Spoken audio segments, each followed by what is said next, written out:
রাজবাড়ির পাংশাতে খাদ্য বান্ধব কর্মসূচির আওতায় যে চাউল দেওয়া হয় সেটা নিয়ে আসলে অনিয়মের নানা অভিযোগ কিন্তু উঠেছে।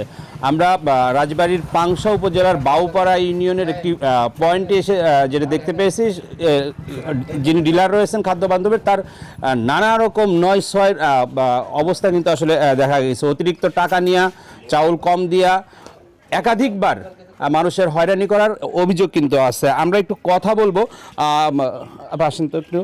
এই এই ভদ্রমহিলা, আপনি কয়দিন ধরে ঘুরতেছেন? চাউল পাইছেন কিনা, কি অবস্থা? দুই দিন গেছি, বলেছে যে বৃহস্পতিবার আবার দেবো, কালকে আবার তাই বলে দিছে।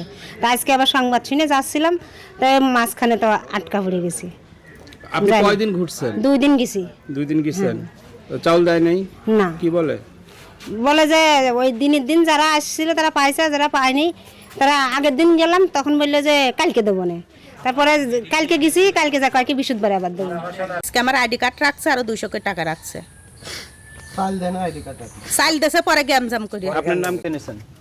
2 কেন 1200 টাকা লাগছে। দুই কেন মানে 1200, দুইজনের মানে 600 টাকা বস্তা, মানে 450 150 বেশি লাগছে। কার্ড বানা দেওয়ার কথা।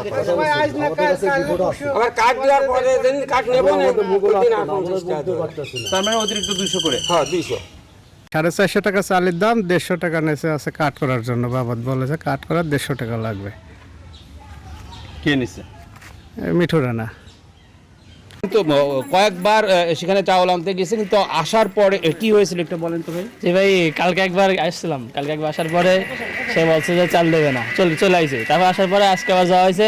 আমার আব্বু গেছিল সকালে, প্রথমে আব্বু যাওয়ার পরে সে গেছে, তার কাছ থেকে 150 টাকা নিছে, কার্ড রাখছে, চাল দেয় নাই, বলছে চাল দেবো পরে, দেরি আছে, এসব কথা বলছে। আমার আব্বুর সাথে এক মহিলা গেছে, তার চাল দেয় নাই, সেই মহিলার চাল দিয়েছে, কিন্তু আমার আব্বুর চাল দেয় নাই। কষ্ট যে কার্ড দিয়ে দাও আর টাকা দিয়ে দাও, চাল পরে দেবো, এই কথা বলে সে শেষ করছে। তাছাড়া আর কোনো কথা হয়নি আমার সাথে। টাকা কিসের? 150 টাকা চাইছে, বলছে নতুন কার্ড হ্যান ত্যান এসব বলছে, সেইগুলোর জন্য অতিরিক্ত 200 টাকা করে নিচ্ছে। জি জি জি, সে টাকাটা রেখে দিয়েছে আমার কাছ থেকে, মানে আব্বুর কাছ থেকে রেখে দিয়েছে সেই টাকাটা।